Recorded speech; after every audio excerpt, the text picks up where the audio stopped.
My name is Satyam Gupta and today I am here to discuss some point. First we will discuss about the principle, then we will cover our technical aspects. So in principle side friends, our topic is going on for time management principles. So we already discussed about create to-do list in previous classes and set a time limit of each task, take regular break, managing meeting better, the 80-20 rules, and today's topic is very interesting, that is no multitasking and no distraction. So in today's world friends, everybody is doing multitasking. I am just giving you one scenario, like one person goes for the work and he start his laptop or desktop, whatever he has, he start and he has some work in like Word. He start the Microsoft Word and he is entering something. Then suddenly he remember that he has some work in Excel also. He close the Word and open the Excel. Then when he start 2 to 3 minute time, 4 minute time, then he remember that he has some work in PPT also. So he close the Excel and start the PPT. Then suddenly one call came from some other department, one call came from family, one call came from someone else, and he received the call, he is talking to him and he closed that task and start something else. And when he starts something else, then suddenly one ping was happened in Facebook. He start the mobile and in mobile he is looking after the Facebook. Suddenly something in WhatsApp coming, he looked the WhatsApp also, then LinkedIn, Snapchat, all these things are happening. All these are biggest distraction of the world. So my friends, my thought process for this, like how to avoid multitasking and how to avoid distraction, I have a solid principle or I have a solid solution for this problem. That is silent R. So friends, what is silent R? Before describing this, I am telling you one thing, like silent R concept, I created this concept for myself. When I was working in a company and I was distracted, in many things and I am not able to complete my job, then one of my mentor or my friend advised me for that and I started silent R working for my own. So in silent R, what I decided, I split my time actually. All 8 hours I split it in 2 segments. One is the silent R zone and one is the non-silent R zone. Then in silent R zone, we decided some guideline like what to follow in silent R zone and what not to follow. So that is very important. What not to follow, don't, is very important in silent R. So you can see in this, I mentioned some do and don'ts for the silent R. So like in do, you can do predefined job. Whatever job you have to do something, you can do that. Like this is all related with your job. So predefined job. And second is the timeline. For the timeline I will come later after discussing the don't. So first we will discuss about the don't, what you cannot perform in silent R. Number 1, reading, replying email. So friends, email is very distracting. So don't read, don't reply any email in silent R. You have to be very clear for all don'ts. You have to circulate it into everyone in your company that this is your silent R zone and you are not going to perform all these things. Okay, in well advance. Then second, attending phone calls. Don't pick any call. You can pick your family member because you are away from the family, you can pick the family call, but don't pick any call in the company. Second, social networking. Avoid to use Facebook, Snapchat, Instagram, WhatsApp, LinkedIn. Don't use in your silent R. That is your own defined guideline. Nobody else defined you for you. You define for yourself only. Then external meeting. No external meeting you need to attend in silent R time. Then all activity which are not planned. which are not planned, you don't do that. Whatever activity you have decided, you need to do that, only those activities. So these are the don't for silent hour, which are very important. And do only one thing, predefined job. So how silent hour work? I am just describing you like how you can split the timeline. Suppose your office start 9 o'clock. So 9 o'clock to 10:30, you can take 10:15. You can take normal working, non-silent hour. Then 10:30 to 1 o'clock, you can say silent hour. So 10:30 to 1 o'clock, this is the silent hour. So this is, you cannot perform this. Okay. Second, like 1 to 2:30, you can do lunch, you can do non-silent hour. Then 2:30 to 5 p.m. again it is a silent hour. So you can see like this is approximately 5 hours. 5 hour working, 4 hour 45 minute to 5 hour working silent hour is quite enough for high productivity. So friends, I can say only one thing. This is my sincere request. You have to define some guideline for silent hour in your life, and your life will be more easy. Your productivity will be doubled.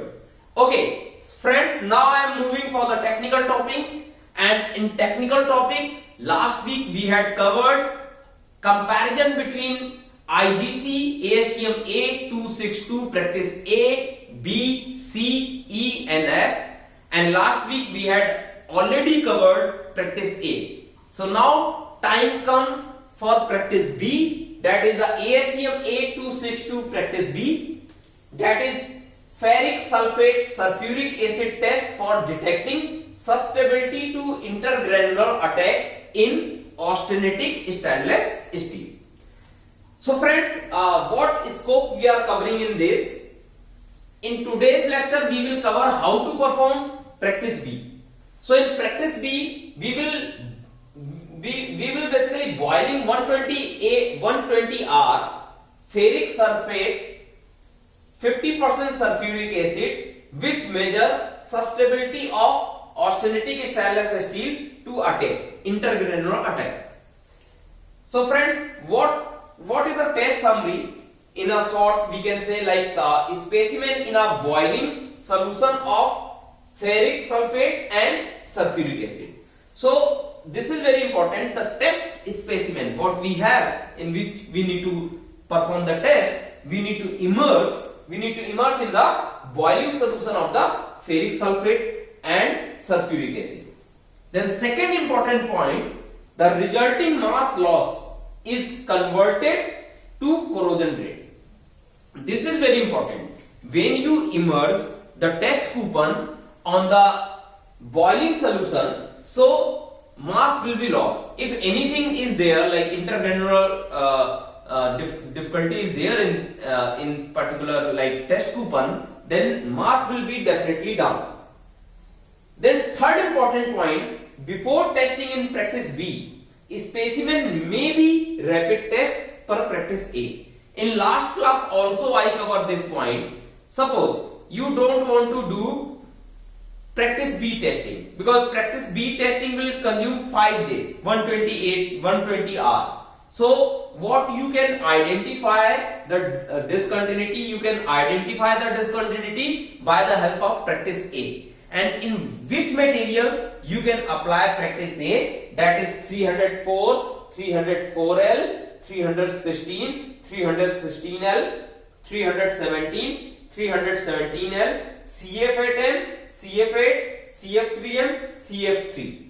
So in all these material, if you have doubt, if you want rapid testing, you can perform testing by the help of practice A. And if testing is perfectly fine, then no need to perform practice B. And if in case you observe any discontinuity in practice A or any kind of doubt in practice A, you may proceed for practice B for detailed testing. Okay, so friends, now I will moving to reagent and material. How we prepare the solution, that is important point.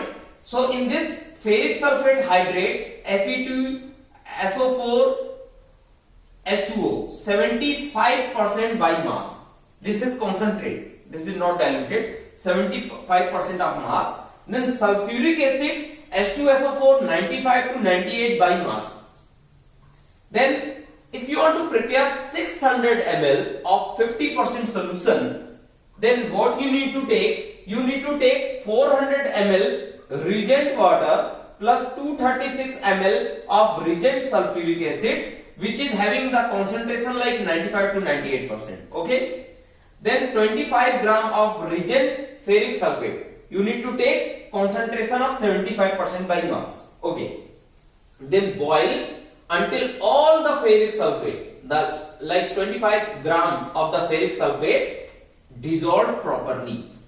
When it dissolved properly, then you can immerse the specimen on the solution mixture. Okay.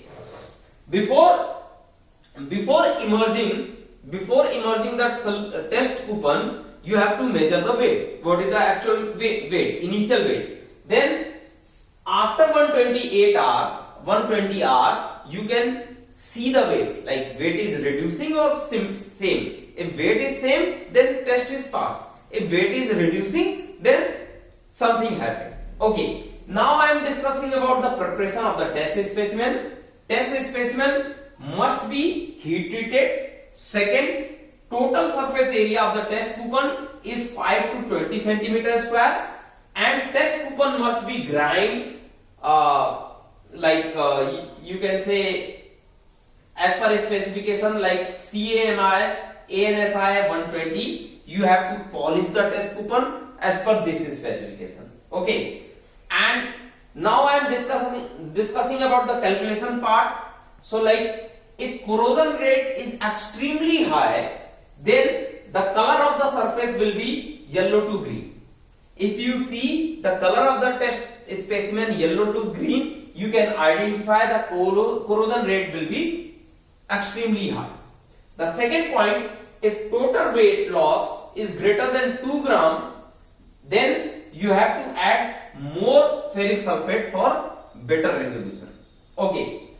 Next, if I am talking about the formula, then millimeter per month for the corrosion, calculation of the corrosion, it is the 7305 multiplied W is the weight loss, divide by A multiply T multiply D. A means area centimeter square, T means time, D means density.